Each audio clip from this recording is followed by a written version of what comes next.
Would any active and former members of our U.S. Armed Services who served our country, who sacrificed their time and efforts for us, please rise?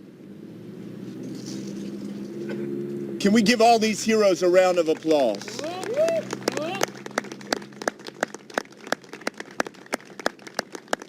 We honor your service. You may note among those who stood was Councilman Penrose Hollins, who's not just a veteran. You won't believe this. He's way too young for this, but he's a two-time veteran of the Korean conflict, deployed, I believe, to Korea. And his wisdom and his service we benefit from every single day as he serves our county. We are sitting in what was several years ago a lot, an empty lot. And now is a beacon of learning, of hope, of community for really this whole Route 9 corridor in our entire county. I believe it's the largest library, certainly the most innovative library in our state.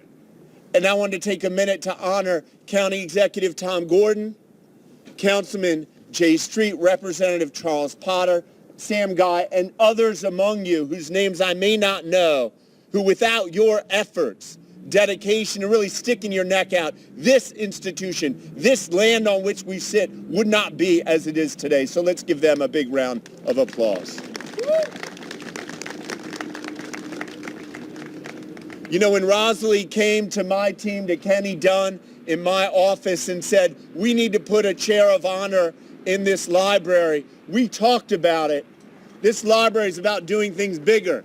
County Executive Gordon set it up so we think bigger and larger than any library we've thought of before. So we said, how do we do something even bigger to honor those who serve? And with Rosa Lee's leadership and so many of you here, with Sam Guy's excellent efforts, we made this one of the largest monuments, certainly for a POW in this state, and it's something we all should be proud of. This represents all of us, who we are. Those who are on the front lines, even right now, serving us across this world, literally giving of their lives because it's more important than the principles on which we stand. So that we can have a beautiful free library. We can celebrate the things, the freedom so ingrained in our county, in our culture, we don't even notice. We don't even remember their service. And when there are those who lose their lives or those who go missing, we all have an obligation, as General Avila so eloquently articulated. We all have an obligation to be the first to raise our hand and say, how do we honor them? Because they are us. The principles on which they stood are our principles. And it's such an honor for me to stand here before you and to be a small part of this, to honor the service of Private First Class Crawford. A Southbridge guy, East Zion Fair Church.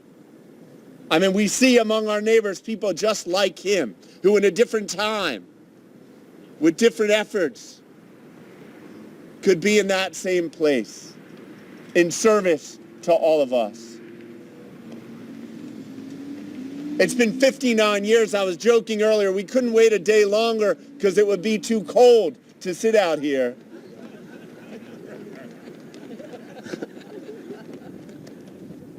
But it's also amazing the people that have come together. All of you I know, by virtue of you being here, advocates, saying this is important to all of us. So when you leave here today, spread the word. Make sure when people come in this library, they don't just zoom in, they pause. They read the monument. They honor those who have come before us and those who are serving today.